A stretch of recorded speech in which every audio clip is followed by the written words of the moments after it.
What's up, everybody? It's the Outlaw John Rocha here with my spoiler review for the season finale for Andor Rix Road. This is a spoiler review slash reaction. Just finished watching it, so I'm jumping on here, turning on the record, and giving you all my thoughts as I'm experiencing them now. I just finished wiping my tears off of my face to get ready to record this and have some fun talking about it with you all. This is more of an extemporaneous type of review. I'm just going to talk off the top of my head about all the things that I liked about this episode and my overall feelings about this episode in just a second. So remind you all to please subscribe to the channel down below, hit that subscribe button, hit that bell button, get me to 25,000 subscribers. I'm so close. Get me to 25,000 subscribers. If you're watching this content for the first time, or if you watched a few times but haven't quite subscribed yet, please do so down below, and then come and follow me on Twitch, the Outlaw Nation, all one word. All right, that's out of the way.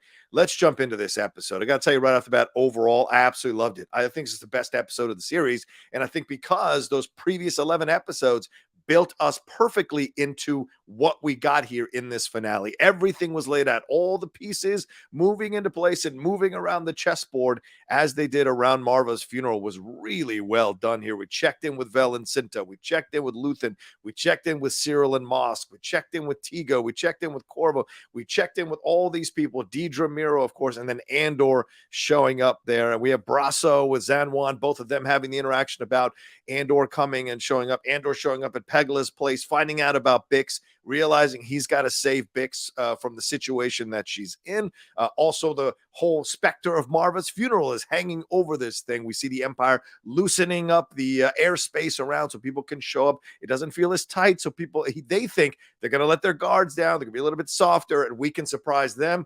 Well, they get surprised because my man with the anvil, who we saw from like the opening first trailer for this series, we see him coming back and being a huge part of coordinating these efforts and attacks on the Empire. Very reminiscent of what we saw in the previous first few episodes when we see the banging that goes around all over Ferrix to let people know the Empire has someone in their hold, or the Empire is here. So certainly they had their own system planned out here to attack the Empire and fight back against the Empire during this funeral with Marva, and I thought it was really well done. I mean, Vel and Cinta having some unrequited stuff between them, certainly that is lingering over things with their relationship. Lutheran showing up and not taking part, watching everything from afar, as Lutheran does, watching everything from afar and seeing how it all plays out. Andor, of course, taking a much more active approach.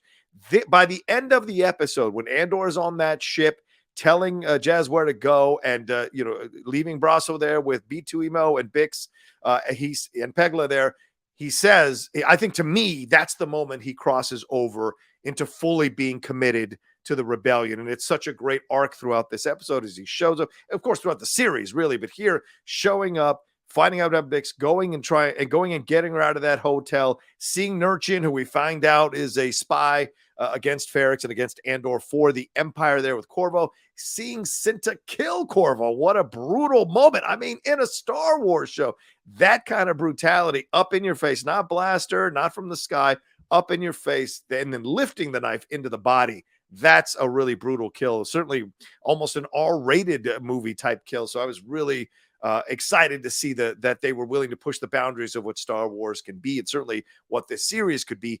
And then, of course, Deidra coming in, Deidra being upset that Anton Krieger's men were all killed. She goes back at Partagas. Partagas and her have a little, back and forth, because Partagas is like, this wasn't a discussion. This was about removing the taste of Aldhani out of the Empire's mouth, or the Emperor's mouth. So, slow down there a little bit. And of course, her being a little bit upset that we need people alive so that we can question them and find out who Axis is. And and he tells her, go and find out. That's how you get a conversation going about what needs to be done against this rebellion. So certainly she's focused on that. She makes it very clear that she doesn't want Andor to be killed or shot. And that becomes a thing that permeates throughout the episode as Tigo's there trying to get his men to be in position and to react to the surprise of the Ferrix townspeople, the Daughters of Ferrix, the marching band, everybody in the town fighting back against the Empire. It was really incredible when that finally popped off. And the buildup, this kind of thing, well, we've got everything in place. We're moving everything into place. Everybody's in their positions. I mean, Cyril and Mosk showing up, on that, I don't know, freighter that we saw before, the hover freighter, whatever you want to call that thing that we saw before with Lutheran when he showed up to Ferrix. So having that callback, there were a lot of callbacks in this episode that I thought were really smart, including Nurchian, who we only saw for a couple of scenes in the first few episodes of the series, having that come back. Zanwan as well, playing a part in the Zanwan, sadly getting killed, but playing a part here in the rebellion was pretty great to see, because we got to connect and care about these characters, or at least know these characters. And so their ends certainly were effective for us as we were watching it, at least in my opinion. I thought so. And then that speech, I mean, good God Almighty, that has got to go down in the top 5 Star Wars speeches ever.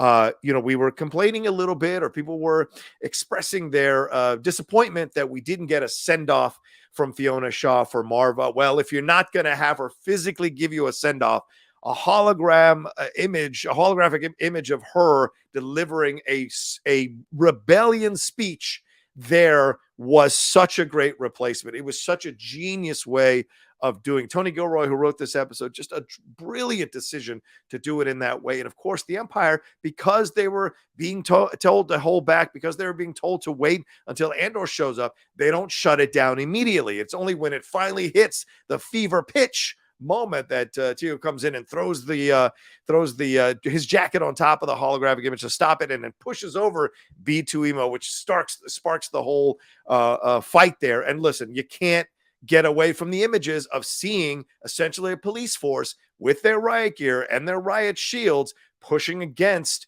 a bunch of people who are rebelling against unfair practices, systemic injustice, how they're being stepped on by the people in power.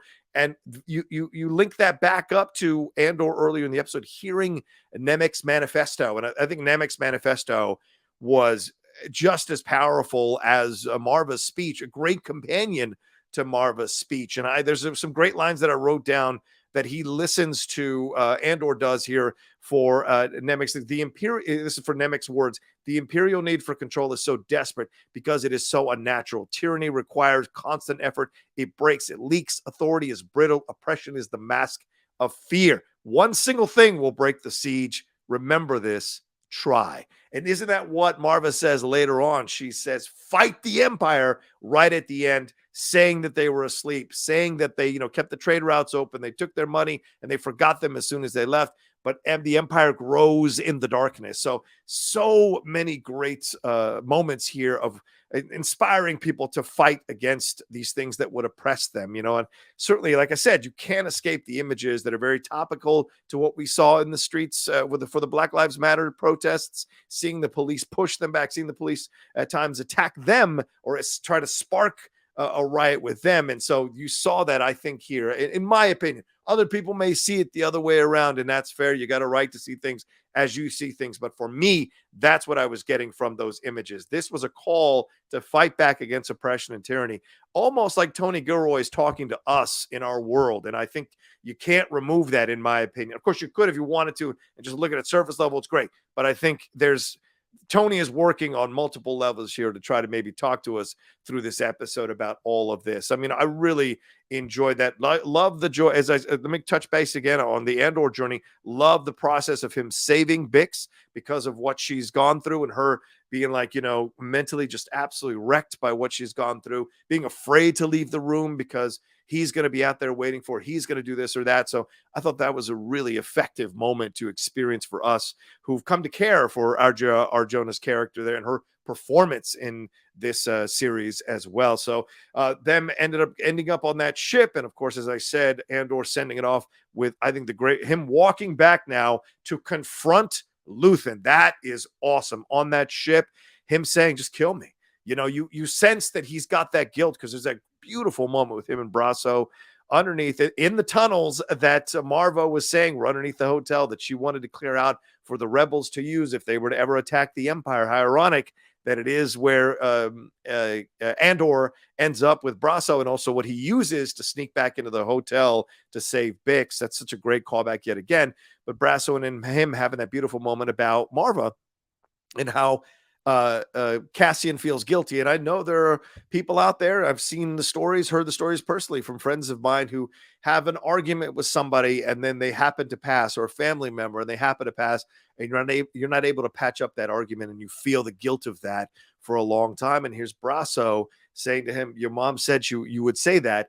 Here's what your mom was told me to say in response to you. And giving him this great gift of saying she knew that eventually these two things inside of him would meet, and when they meet, he'd be a force for good, an overwhelming force for good. So just such a great way of getting that little bit of closure there. Of course, it'll take him time to process and get over her passing, but what a great little bit of closure for him that will help in his getting over it and being even more committed to the rebellion. And when he has those back and forth with Jyn Erso and Rogue One, I think you can go back and watch Rogue One now and see there's a lot more weight to the things that Cassian is saying because of this series, and it's so intelligent. Listen, Nicholas Britell's score is another thing you got to give some love to.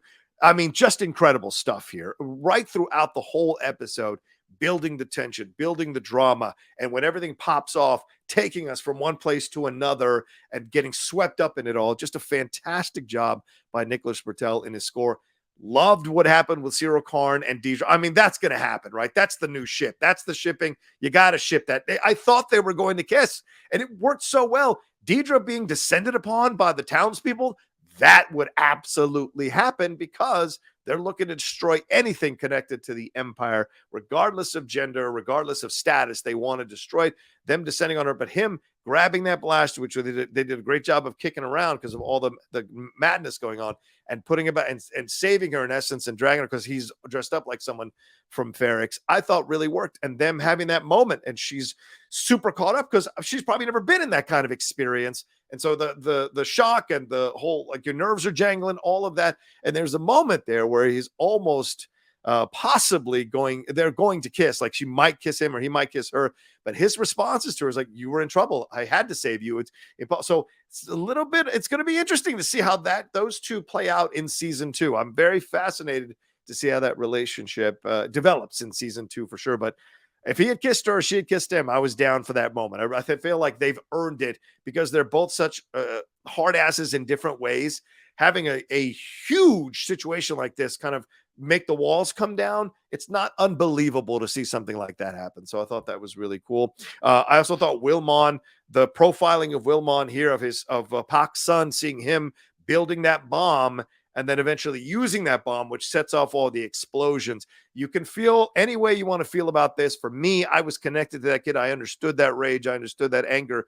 Later, he might regret doing something like this, might regret what it ended up causing. But in that moment, when you're so young and your emotions are still kind of developing, all you want is revenge for your father. And certainly having that holographic image of his father there on the counter as he was building the bomb as motivation certainly drove that point home as we were going throughout. So let me swing back to, because I know it got diverted here. Let me swing back to the great moment between Andor and Luthen on the ship. As I was saying earlier, him getting emotional with Brasso, now having that come into play here with Luthen saying, you came here to kill me. Well, then kill me, man. Kill me or take me in, whatever. And the acting here from Diego Luna, the glassy eyes of tears and just utter guilt of what he feels of everything that's happened. He wants, in essence, he's asking Luthen to kill him. That is huge. That is powerful to see in a Star Wars show. And it really moved me. And Luthen picks up the blaster, and he has that moment of hesitation. And you wonder if he's like, well, if I start to shoot, is he going to kill me? Maybe he is actually more effective alive. Maybe he's finally gone over to the other side and he is fully a part of the rebellion, like Vel is, like Cinta is. And so he realizes maybe he can be a good soldier here in the battle and lead some of these attacks or some of these missions against the Empire, I think, in that moment. But could also have been factored in that maybe Luthen didn't want to take the chance of getting killed in that moment. Like I said, Luthen loves it when he stays alive and everyone else dies or other people die. I wouldn't be surprised. This was a moment. There was elements of self-preservation combined with him realizing that he could be a fantastic spy or fighter for him. I already mentioned the Cinta stuff. That was pretty awesome here. I thought that was great to see. Let's see what else. Is there anything else I'm missing here? Luthen finds Vel before she went to the Emperor. Yeah, right.